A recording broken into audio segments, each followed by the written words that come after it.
Good morning. This is Michael Broussard again, author and performer of Ask a Sex Abuse Survivor, an interactive theatrical show about my experiences as a survivor of childhood sexual abuse.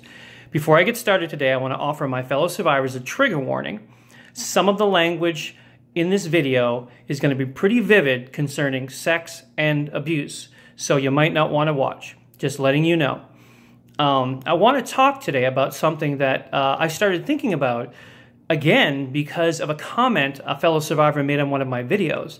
I want to talk today about sex and violence and about how strange and confusing it was for me at 7 years old to be suddenly presented with sex as violence, as abuse, as pain, years and years before I would ever go through puberty or have any kind of sexual feelings. My stepfather violently, anally raped me over and over again over several years, orally raped me over and over again over several years.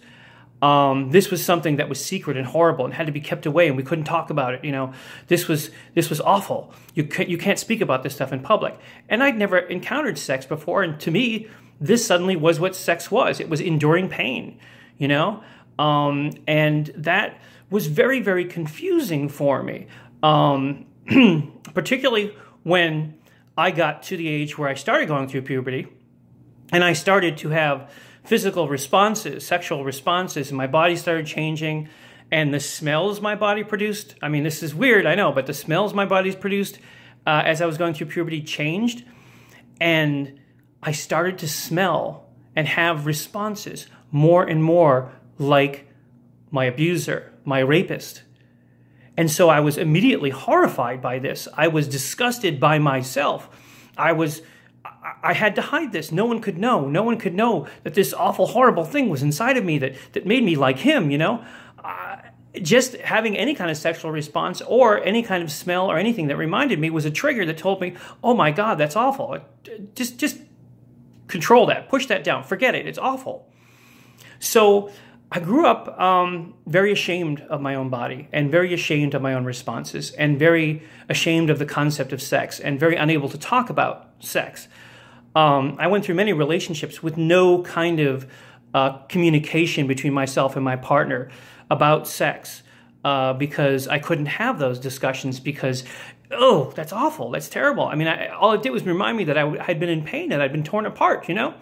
So I was very, very ashamed of the fact that I had any kind of sexual feelings at all and ashamed that I had any kind of sexual being at all. And it wasn't actually until my most recent relationship, my marriage, that happened in 2006, that thanks to my wife saying to me, you know, I can't watch you tearing yourself up and tearing yourself apart over the abuse and tearing yourself down and counting every little failure like it was, you know, you were just a horrible, bad person. She got me back into therapy. And the result of getting back into therapy was, and having a person like that who wanted to talk, was that I could talk to her, my wife, about what I was talking about in therapy. And over several years, I was able to open up a conversation with her. And we were able to be more upfront, and I was able to talk with her about sex and about who I was, the kind of sexual being that I was, and who she was, and the kind of sexual being that she was. And, well, I still have some bad triggers because of the pain and because of, you know, the abuse and the rape. My wife and I, we have a much more positive sexual relationship and a much more communicative sexual relationship because I was able to have those conversations. And I think that's a hard thing for a lot of survivors to achieve, is to have those conversations when sex is something that was a horrible thing in your life and that you don't want to talk about and you're ashamed of. It's so hard to have those conversations.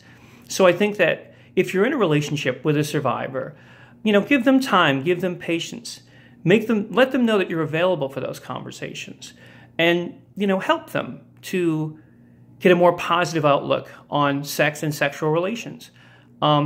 Just my thoughts. Again, as usual, I'm not a medical professional, I'm not a mental health professional, I'm not giving medical or mental health advice. I'm just telling you what's on my mind as a survivor of childhood sexual abuse. That's all for today, and I'll talk to you again soon.